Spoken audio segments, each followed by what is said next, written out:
ತಂದೆ ಹೆಸರು ಎಷ್ಟು ವಯಸ್ಸು ನಿಮಗೆ?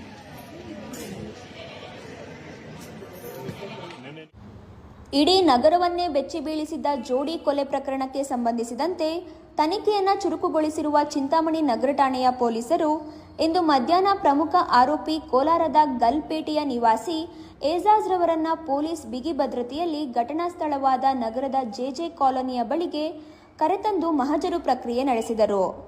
ಸೋಮವಾರ ಬೆಳಿಗ್ಗೆ ಪತ್ನಿ ಶಮಾ ಮತ್ತು ನಾದಿನಿ ರೇಷ್ಮಾರವರನ್ನ ಕತ್ತು ಕೊಯ್ದ ಕೊಲೆಯ ತನಿಖೆ ನಡೆಸುತ್ತಿರುವ ವಿಶೇಷ ಪೊಲೀಸ್ ತಂಡ ಕಾನೂನು ಸುವ್ಯವಸ್ಥೆಯ ಹಿತದೃಷ್ಟಿಯಿಂದ ಮಂಗಳವಾರ ಮಧ್ಯಾಹ್ನ ಕೊಲೆ ಮಾಡಿದ ಸ್ಥಳಕ್ಕೆ ಹಿರಿಯ ಅಧಿಕಾರಿಗಳ ಸಮ್ಮುಖದಲ್ಲಿ ಈ ಕಾರ್ಯಾಚರಣೆ ನಡೆಯಿತು.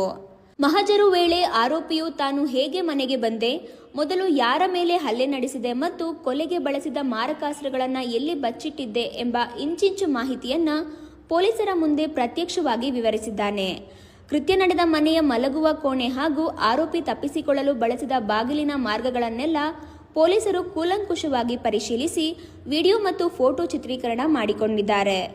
ಸ್ಥಳ ಮಹಜರು ಸುದ್ದಿ ತಿಳಿಯುತ್ತಿದ್ದಂತೆ ಸಾರ್ವಜನಿಕರು ಹಾಗೂ ಮೃತರ ಸಂಬಂಧಿಕರು ಸ್ಥಳದಲ್ಲಿ ಜಮಾಯಿಸಿ ಆಕ್ರೋಶ ವ್ಯಕ್ತಪಡಿಸುವ ಸಾಧ್ಯತೆ ಇದ್ದಿದ್ದರಿಂದ ಘಟನಾ ಸ್ಥಳದ ಸುತ್ತಮುತ್ತ ಹೆಚ್ಚು ಪೊಲೀಸ್ ಸಿಬ್ಬಂದಿಯನ್ನ ನಿಯೋಜಿಸಲಾಗಿತ್ತು.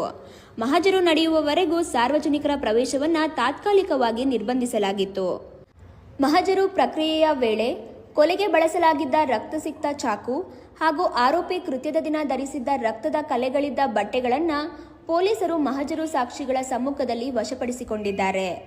ಇವುಗಳನ್ನು ನ್ಯಾಯಾಲಯಕ್ಕೆ ಸಾಕ್ಷ್ಯವಾಗಿ ಸಲ್ಲಿಸಲು ವಿಧಿವಿಜ್ಞಾನ ಪ್ರಯೋಗಾಲಯದ ತನಿಖೆಗೆ ಕಳುಹಿಸಲಾಗುವುದು ಎಂದು ಅಧಿಕಾರಿಗಳು ತಿಳಿಸಿದ್ದಾರೆ. ಅತ್ಯಂತ ಯಶಸ್ವಿಯಾಗಿ ಮತ್ತು ಶಾಂತಿಯುತವಾಗಿ ಸ್ಥಳ ಮಹಜರು ಮುಗಿಸಿದ ಪೊಲೀಸರು ಆರೋಪಿಯನ್ನು ತಕ್ಷಣವೇ ಮತ್ತೆ ಪೊಲೀಸ್ ವಾಹನಕ್ಕೆ ಹತ್ತಿಸಿ ಸುರಕ್ಷಿತವಾಗಿ ಕರೆದೊಯ್ದರು. ಇಮ್ರಾನ್ ಖಾನ್, ರಾಯಲ್ಸ್ ಕನ್ನಡ, ಚಿಂತಾಮಣಿ.